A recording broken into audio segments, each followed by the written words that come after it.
Bismillahirrahmanirrahim. Assalamualaikum warahmatullahi wabarakatuh. Perkenalkan, nama saya Rizky Pratama, NPM 1911010423, dari Pendidikan Agama Islam kelas J semester 5. Di sini saya akan menyampaikan proposal dari saya, yaitu dengan judul penelitian penggunaan virtual classroom sebagai media pembelajaran agama Islam di kelas 10 SMA Muhammadiyah 2 Bandar Lampung. Yang pertama dari bab 1 pendahuluan. Di dalam bab 1 pendahuluan terdapat beberapa macam, yaitu yang pertama latar belakang masalah, identifikasi masalah, batasan masalah, rumusan masalah, tujuan penelitian, manfaat penelitian, fokus penelitian.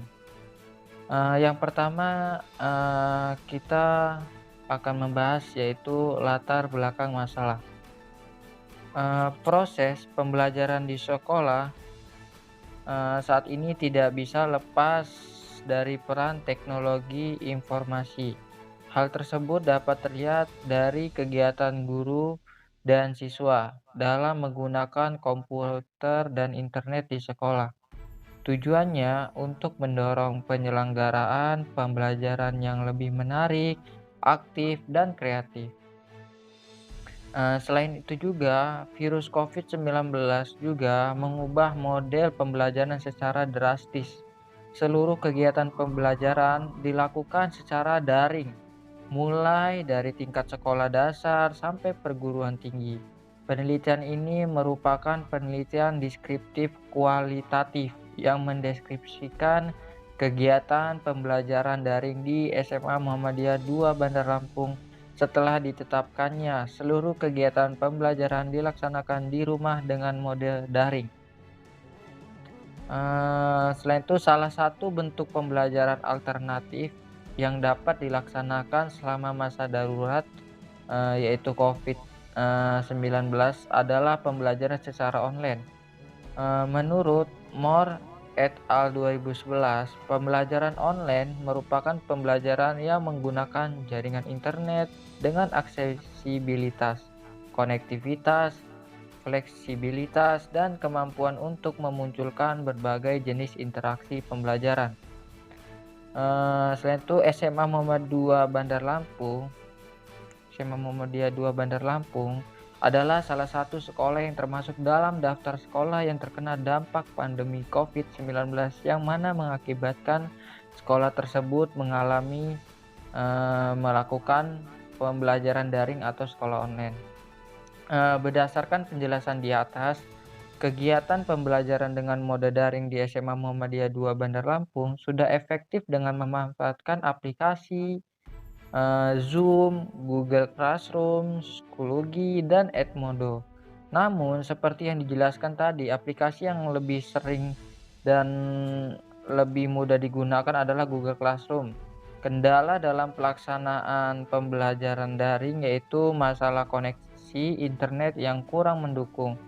Selain dalam hal jaringan, kendala yang sering terjadi juga seperti pemakaian kuota internet, yang mana siswa dituntut untuk selalu melakukan pembelajaran online dan dalam hal pemahaman juga menjadi kurang maksimal, yang mana penjelasan terbatas karena melalui sistem daring. Next, yaitu kita lanjut ke identifikasi masalah. Dapat diidentifikasikan masalah dari penelitian ini, yaitu yang pertama, penggunaan virtual classroom sebagai media pembelajaran sejarah media pembelajaran sejarah pendidikan agama Islam kelas 10 di SMA Muhammadiyah 2 Bandar Lampung. Yang kedua, kendala dan solusi dalam penggunaan virtual classroom. Yang ketiga, pada masa pandemi COVID-19 yang mengharuskan melakukan pembelajaran secara daring. Selanjutnya ada batasan masalah. Agar penelitian ini dapat dilakukan lebih fokus, sempurna, dan mendalam, maka permasalahan penelitian yang diangkat perlu dibatasi. Oleh sebab itu, batasan masalah yang hanya berkaitan dengan penggunaan virtual classroom sebagai media pembelajaran agama Islam kelas 10 di SMA Muhammadiyah 2 Bandar Lampung. Penelitian ini hanya dilakukan di sekolah SMA Muhammadiyah 2 Bandar Lampung. Selanjutnya itu rumusan masalah. Berdasarkan identifikasi masalah di atas, maka rumusan masalah yang dikaji di penelitian ini yaitu bagaimana kendala dan solusi dalam penggunaan virtual classroom di kelas 10 SMA Muhammadiyah 2 Bandar Lampung. Yang kedua, bagaimana pembelajaran sejarah pendidikan agama Islam pada masa pandemi COVID-19 di SMA Muhammadiyah 2 Bandar Lampung. Selanjutnya itu tujuan penelitian. Yang pertama, untuk mengetahui kendala dan solusi dalam penggunaan virtual classroom di kelas 10 SMA Muhammadiyah 2 Bandar Lampung. Yang kedua, untuk mengetahui pembelajaran agama Islam pada masa pandemi COVID-19 di SMA Muhammadiyah 2 Bandar Lampung. Selanjutnya yaitu manfaat penelitian. Penelitian yang dilakukan ini diharapkan memberi manfaat secara teoritis maupun praktis. Manfaat secara teoritis adalah diharapkan dapat menambah ilmu pengetahuan dalam pembelajaran secara langsung dalam hal pendidikan. Manfaat secara praktis, penelitian ini diharapkan mampu memberikan gambaran dalam hal pendidikan. Selanjutnya yaitu fokus penelitian. Berdasarkan dari uraian identifikasi masalah di atas, dapat diambil fokus pada penelitian ini adalah sebagai berikut. Yang pertama, media pembelajaran. Yang kedua, virtual classroom atau Google Classroom. Yang ketiga, penggunaan Google Classroom sebagai media pembelajaran agama Islam. Yang keempat, pembelajaran agama Islam. Selanjutnya kita masuk ke bab 2 pembahasan. Di dalam bab 2 pembahasan ini terdapat macam-macam yang akan dibahas seperti landasan teori, model pembelajaran e-learning, virtual classroom, pembelajaran agama Islam, penggunaan virtual classroom sebagai media pembelajaran agama Islam. Kita masuk ke pembahasan yang pertama yaitu landasan teori. Yang pertama, media pembelajaran. Media berasal dari kata bahasa Latin medius yang dalam bentuk jamaknya medium, diartikan secara harfiah sebagai perantara karena itu dapat dikatakan bahwa segala sesuatu yang dapat menjadi perantara disebut sebagai media. Dalam jurnal Susanto dan Akmal 2019 menjelaskan bahwa yang dimaksud dengan media pendidikan adalah yaitu metode, alat, dan teknik yang dipakai guna lebih mengefektifkan komunikasi, interaksi antara murid dan guru dalam proses belajar mengajar di sekolah. Media atau sering disebut pula dengan alat perantara merupakan dasar yang bersifat melengkapi dan banyak memberikan kelancaran dalam proses pembelajaran dan mengajar dalam berhasilnya pendidikan. Miyarso dalam bukunya Menyemai Benih Teknologi Pendidikan menyebutkan 12 kegunaan media dalam pembelajaran dari berbagai kajian teoritik maupun empirik, yakni sebagai berikut. Yang pertama, media mampu memberikan rangsangan yang bervariasi kepada otak kita sehingga otak kita dapat berfungsi secara optimal. Yang kedua, media dapat mengatasi keterbatasan pengalaman yang dimiliki oleh para peserta didik. Yang ketiga, media dapat melampaui batas ruang kelas. Yang keempat, media memungkinkan adanya interaksi langsung antara peserta didik dan lingkungannya. Yang kelima, media menghasilkan keseragaman pengamatan. Yang keenam, media membangkitkan keinginan dan minat baru. Yang ketujuh, media membangkitkan motivasi dan merangsang untuk belajar. Yang kedelapan, media memberikan pengalaman yang integral dan menyeluruh dari sesuatu yang konkret maupun abstrak. 9. Media memberikan suatu kesempatan kepada peserta didik untuk belajar mandiri pada tempat dan waktu serta kecepatan yang ditentukan. 10. Media meningkatkan kemampuan keterbacaan baru. 11. Media mampu meningkatkan efek sosialisasi. Dan yang ke-12 yaitu media dapat meningkatkan kemampuan ekspresi diri guru maupun peserta didik. Selanjutnya itu model pembelajaran e-learning. Istilah e-learning memiliki definisi yang sangat luas. Namun secara sederhana, e-learning dapat diartikan dari huruf E yang merupakan singkatan dari elektronik dan kata learning yaitu berarti pembelajaran. Dengan demikian, e-learning bisa diartikan sebagai pembelajaran dengan memanfaatkan bantuan perangkat elektronik, khususnya perangkat komputer. E-learning adalah sebuah bentuk teknologi informasi yang diterapkan di bidang pendidikan dalam bentuk dunia maya. Selanjutnya, e-learning mempunyai ciri-ciri yaitu memiliki konten yang relevan dengan tujuan pembelajaran, menggunakan metode instruksional, menggunakan elemen-elemen media, memungkinkan pembelajaran langsung berpusat pada pendidik, membangun pemahaman dan keterampilan,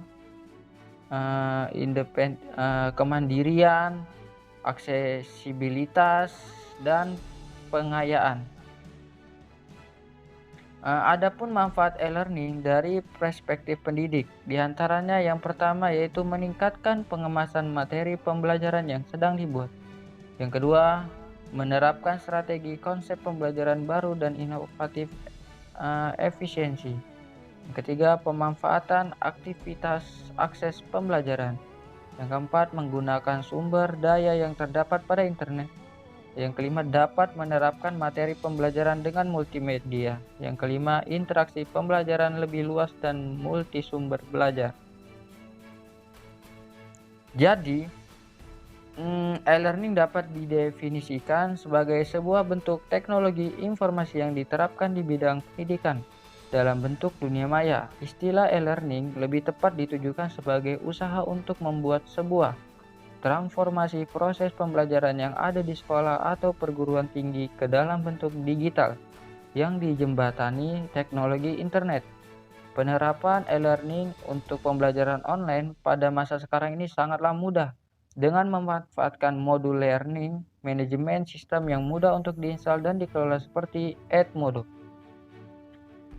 Selanjutnya kita lanjut ke virtual classroom. Virtual classroom merupakan penerapan proses pembelajaran yang dilaksanakan secara online. Proses pembelajaran dapat dilaksanakan di mana saja dan kapan saja. Peserta didik dapat mengikuti kelas dan menerima materi yang disediakan pengajar di internet. Pengajar dan peserta didik tidak hanya dapat bertatap muka langsung, tetapi juga dapat berkomunikasi melalui chat atau video conference. Pembelajaran agama Islam. Menurut Moh Ali, pembelajaran agama Islam nasional mempunyai tujuan. Yang pertama, membangkitkan, mengembangkan, serta memelihara semangat ketakwaan. Yang kedua, membangkitkan hasrat mewujudkan cita-cita ketakwaan dalam segala lingkungan. Yang ketiga, membangkitkan hasrat mempelajari akidah akhlak dan mempelajari sebagai bagian dari sejarah kehidupan di masalah khalifah. Yang keempat, menyadarkan anak tentang pentingnya menjaga sikap dan akhlak kepada orang lain. Beberapa karakteristik pembelajaran agama Islam. Yang pertama, pembelajaran Islam mengajarkan tentang akhlak dan perilaku yang baik. Yang kedua, pembelajaran Islam mengajarkan tentang zaman dari Nabi hingga sekarang. Yang ketiga, pembelajaran Islam bersifat menyeluruh. Yang keempat, pembelajaran Islam pada hakikatnya adalah mengajarkan tentang bagaimana perilaku manusia yang baik. Yang kelima, kulminasi dan pembelajaran Islam adalah memberikan pemahaman akan hukum-hukum Islam. Penggunaan virtual classroom sebagai media pembelajaran agama Islam. Kegiatan pembelajaran online berjalan dengan baik dan menyenangkan meskipun terdapat suatu kendala dalam menggunakan aplikasi Google Classroom, yaitu situasi dan kondisi keadaan lingkungan rumah atau jaringan sinyal, maka dapat menghambat mahasiswa yang koneksi internetnya lambat. Akan tetapi apabila terjadi informasi yang kurang jelas, guru akan mengulang penjelasannya hingga mahasiswa memahami materi yang diberikan guru. Namun di samping adanya penjelasan materi dari guru tetap dianggap kurang maksimal oleh siswa, karena mereka sudah terbiasa dengan penjelasan tatap muka yang dapat memungkinkan pemahaman materi dapat dengan mudah dilakukan. Aplikasi yang digunakan untuk mata pelajaran agama Islam menggunakan Google Classroom dan Zoom. Karena dilihat dari keadaan letak sekolah tersebut yang berada di pertengahan kota dapat memungkinkan pembelajaran dilakukan secara lancar, walaupun ada beberapa siswa yang mengalami kendala jaringan. Selanjutnya kita masuk ke bab 3, metode penelitian. Di dalam bab 3 terdapat langkah-langkah. Yang pertama ada pendekatan penelitian, lokasi penelitian, jenis penelitian, sumber data, teknik pengumpulan data, teknik analisis data, teknik pengujian keabsahan data. Yang pertama, pendekatan penelitian. Penelitian ini dilakukan berdasarkan pendekatan kualitatif karena masalah yang diangkat adalah mengenai penggunaan virtual classroom sebagai media pembelajaran agama Islam kelas 10 SMA Muhammadiyah 2 Bandar Lampung. Penelitian ini mengutamakan meningkatkan kualitas penggunaan media Edmodo dalam pembelajaran agama Islam di SMA Muhammadiyah 2 Bandar Lampung. Dalam penelitian ini, aspek utama yang akan diamati ialah penggunaan virtual classroom sebagai media pembelajaran agama Islam kelas 10 di SMA Muhammadiyah 2 Bandar Lampung. Alasan tersebut memberikan kesimpulan bahwa media ini sangat cocok digunakan, yakni bertujuan untuk mempermudah pembelajaran di masa pandemi COVID-19 saat ini, yang mana pembelajaran harus dilakukan secara daring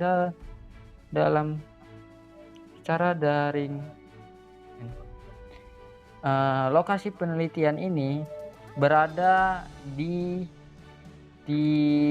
penelitian ini dilaksanakan di SMA Muhammadiyah 2 Bandar Lampung yang beralamat di Jalan Zainal Abidin Pagar Alam nomor 14 Labuan Ratu, Kecamatan Kedaton, Kota Bandar Lampung, Lampung, Indonesia. Dipilihnya lokasi ini karena sejalan dengan penelitian yang akan dilakukan. Jenis penelitian. Berdasarkan permasalahan yang dilakukan dalam studi ini, maka jenis penelitian yang dapat dipakai adalah penelitian kualitatif. Dengan penelitian ini diharapkan dapat mengungkap berbagai informasi kualitatif dengan deskripsi dan analisis yang teliti dan bermakna. Penelitian kualitatif ini adalah penelitian yang dititik beratkan pada kualitas suatu penelitian. Dalam penelitian kualitatif ini, penulis ingin meneliti tentang penggunaan virtual classroom sebagai media pembelajaran agama Islam kelas 10 di SMA Muhammadiyah 2 Bandar Lampung.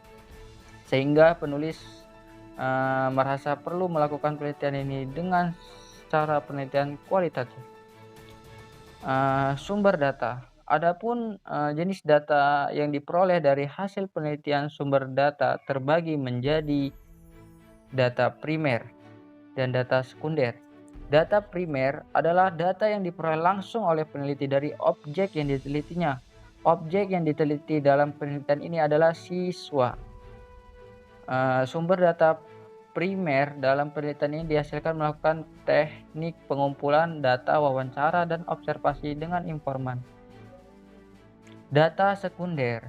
Data sekunder adalah data yang diperoleh secara tidak langsung dari objek yang diteliti. Data sekunder ini merupakan data tambahan yang berupa informasi untuk melengkapi data primer. Data sekunder dalam penelitian ini berupa sumber tertulis, foto, arsip, atau dokumen. Teknik pengumpulan data. Teknik pengumpulan data pada penelitian ini adalah dengan cara yaitu wawancara. Wawancara digunakan sebagai teknik pengumpulan data apabila peneliti ingin melakukan studi pendahuluan untuk menemukan permasalahan yang harus diteliti, dan juga apabila peneliti ingin mengetahui hal-hal dari responden yang lebih mendalam dan jumlahnya respondennya sedikit atau kecil. Yang kedua yaitu observasi. Dalam penelitian ini menggunakan observasi non-partisipan, yaitu dalam penelitian ini tidak terlihat dan hanya sebagai pengamat independen. Yang ketiga yaitu dokumentasi. Teknik pengumpulan data dengan dokumentasi adalah pengambilan data yang diperoleh melalui dokumen-dokumen. Pada penelitian ini dapat dilihat pada dokumentasi agar lebih relevan berdasarkan fakta-fakta lapangan yang akan menjadikan deskripsi atau gambaran. Selanjutnya itu teknik analisis data.